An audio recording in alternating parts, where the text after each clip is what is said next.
La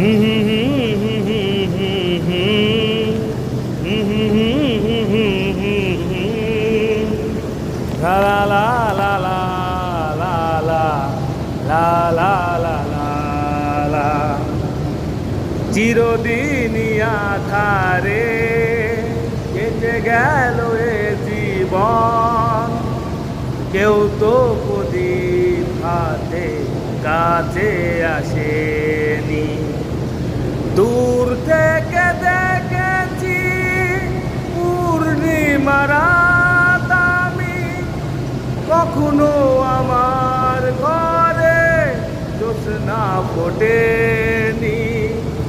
চিরদিনই আধারে কেটে গেল এ জীবন, কেউ তো প্রদীপ হাতে কাছে আসেনি। লা লা